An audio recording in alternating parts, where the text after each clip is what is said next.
Assalamualaikum warahmatullahi wabarakatuh. Perkenalkan, nama saya Theobaldus Julius Toma, NPM 200406030004, Prodi Peternakan. Pada kesempatan kali ini saya akan review materi pertemuan ke-13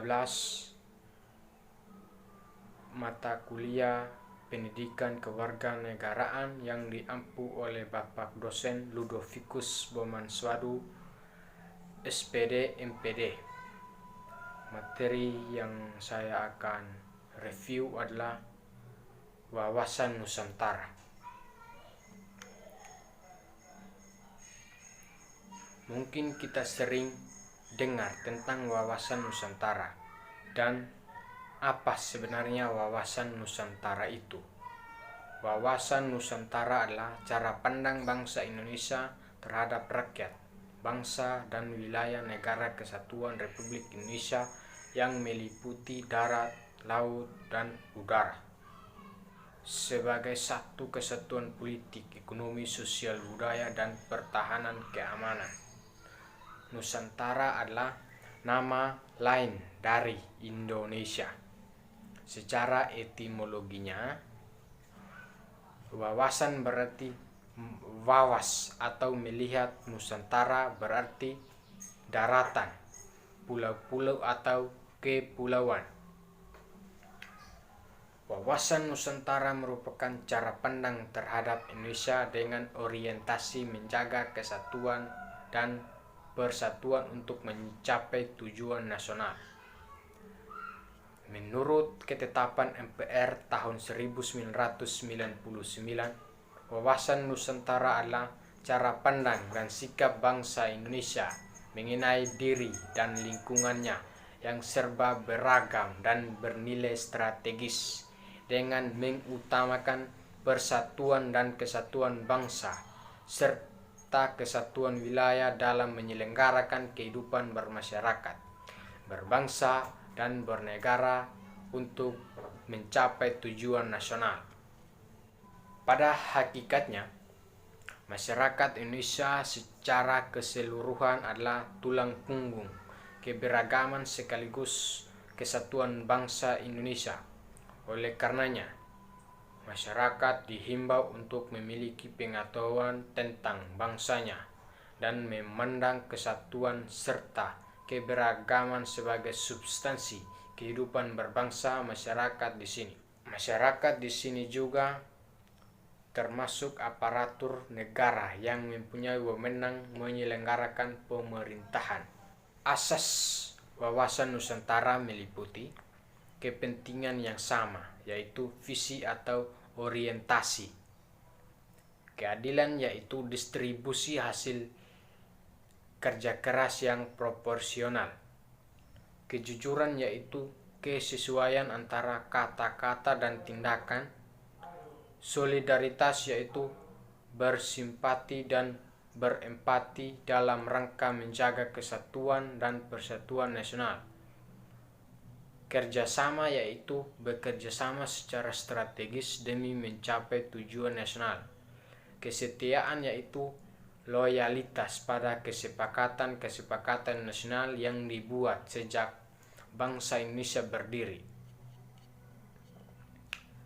Wawasan Nusantara sebagai wawasan nasional memiliki kedudukan yang dalam arti hati masyarakat Indonesia. Fungsi wawasan Nusantara sebagai sumber motivasi, panduan, dan inspirasi segala sikap dan tindakan yang dilakukan oleh segenap elemen bangsa, terutama masyarakat dan pemerintah.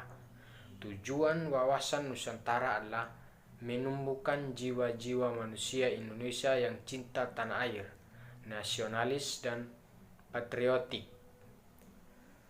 Kelompok kinerja wawasan Nusantara adalah cara pandang dan sikap bangsa Indonesia mengenai diri dan lingkungannya yang seberagam dan bernilai strategis dengan mengutamakan persatuan dan kesatuan bangsa serta kesatuan wilayah dalam menyelenggarakan kehidupan bermasyarakat, berbangsa, dan bernegara untuk mencapai tujuan nasional. Secara umum, wawasan Nusantara adalah cara pandang bangsa Indonesia tentang diri dan lingkungan sekitarnya berdasarkan ide nasionalnya yang berlandaskan Pancasila dan Undang-Undang Dasar 1945 yang merupakan aspirasi bangsa Indonesia yang merdeka, berdaulat, bermartabat, serta menjiwai tata hidup dalam mencapai tujuan perjuangan nasional. Wawasan Nusantara merupakan sebuah cara pandang geopolitik Indonesia yang bertolak dari latar belakang pemikiran sebagai berikut. Yang pertama, latar belakang pemikiran filsafat Pancasila. Kedua, latar belakang pemikiran aspek kewilayahan Indonesia. Yang ketiga, latar belakang pemikiran aspek nasional budaya Indonesia.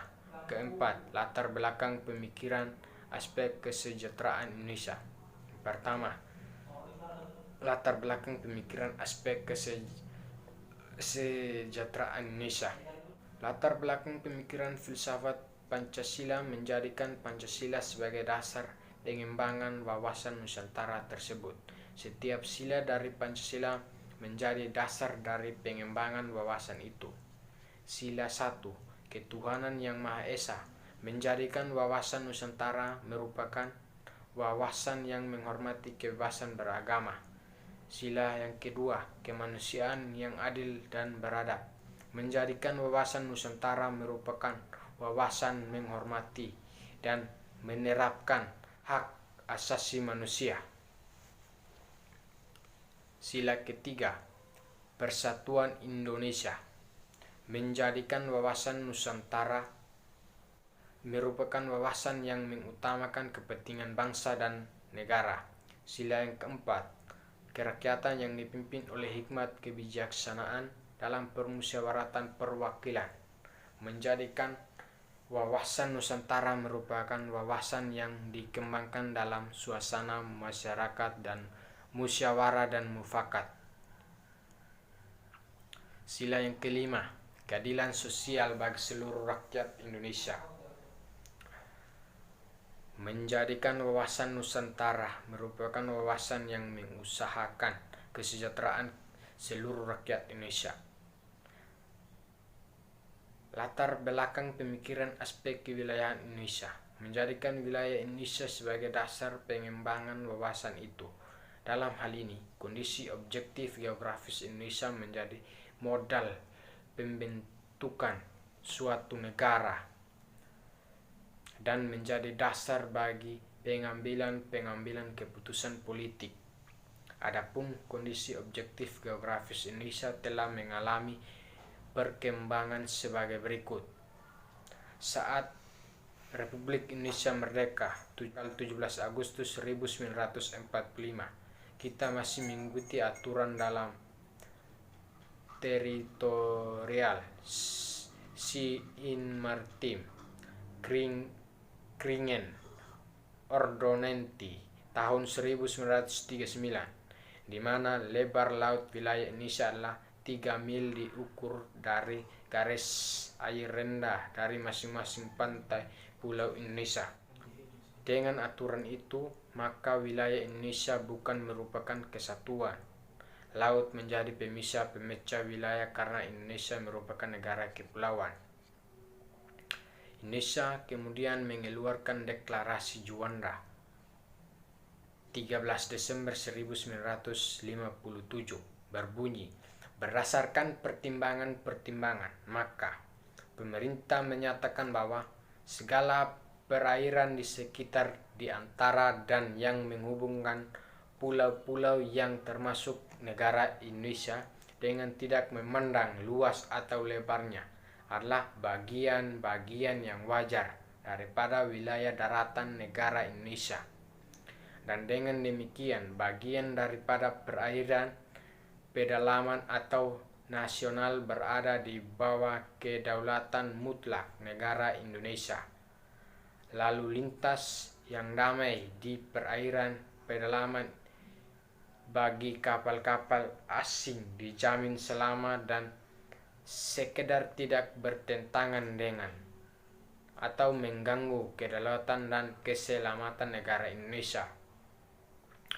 Penentuan batas lautan teritorial atau yang lebarnya 12 mil diukur dari garis yang menghubungkan titik ujung yang terluar pada pulau-pulau negara Indonesia.